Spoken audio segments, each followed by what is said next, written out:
So I wonder, Mraz, how much do you guys think that this is about getting the attention, hey, we're doing something crazy and cool, this is Philly, versus actually thinking they're helping the fan base? It's got to be about attention. I can't think they're helping the fan base because, number one, you don't help the fan base without helping your pocket, and there's no way they make enough money based on per night and how many sessions to truly line their pockets. I think this is about, hey, look, you can walk by and see this is going on. It's another cool thing to see at a sporting event, and if the Flyers stink after December, well, we go to the game tonight. Remember, you can watch the people smash things, too. I think it's all about the publicity for them. I wonder how long cleanup takes. I mean, in between each one of these rage room sessions, you've got to sweep it up, you got to clean it up, you got to get new glassware in there, new TVs in there, new things that you can bash in there. You've got to undress the people from their armor and their goggles and their helmet and their earphones. I mean, you have the ice girls.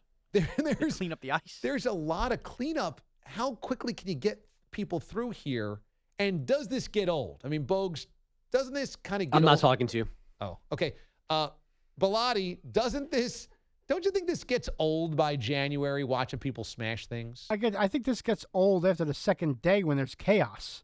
I think that's the big problem here. I think this is going to spiral out of control, way out of control. Can more teams do this, institute this? Like, would you want this at Giants games, Mraz? No question I would. You would? And they should actually put it in the parking lot. I would get in there and go nuts. There's been quite a few days. Before sitting in 3 hours of traffic, you bet I would love that. So after a loss, Daniel Jones throws 2 INTs. The offensive line, once again, is a nightmare. Giants lose 24-13 to the Cowboys. After the game, you want to go into a rage room before you got to sit in traffic. Yeah, and I think I would be much less to ride somebody tailgating a bumper-to-bumper on the ride home if I had a chance to do that.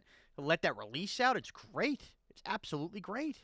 I love the idea. I wish we had a rage room after one of Bilotti's emails. Actually, I know that Bogusch would love a rage room after our Sam Darnold discussion. I wonder, though, if you bring in your own stuff, what are they asking you to bring in? Like, do you bring in your old china? Do you go to a Salvation Army, you go into the garage and look at the stuff that you don't use anymore? Yeah, and I'm sure it's donation stuff as well. There's probably a lot of people with the old big screen TVs that aren't flat screens. Wheel one of those in. The old tube TVs. Yeah, anything that you want to smash. And but then you've got to carry a tube TV into a hockey arena. Well, so what? It's like putting a table in your back seat. Okay. You put it in there, it's fine. And then you have a friend help carry it, or maybe you call them, they bring a tully out. What entrance are we using to get tube TVs into a hockey game? I'm sure they have the rage room entrance. Okay. There's got to be, they've got this figured out, the Wells Fargo. And then you have like a Santa Claus sack worth of old china and dishes that you bought at a Salvation Army? Yes, I think so. I think there's got to be a lot of that. And you just smash it like crazy.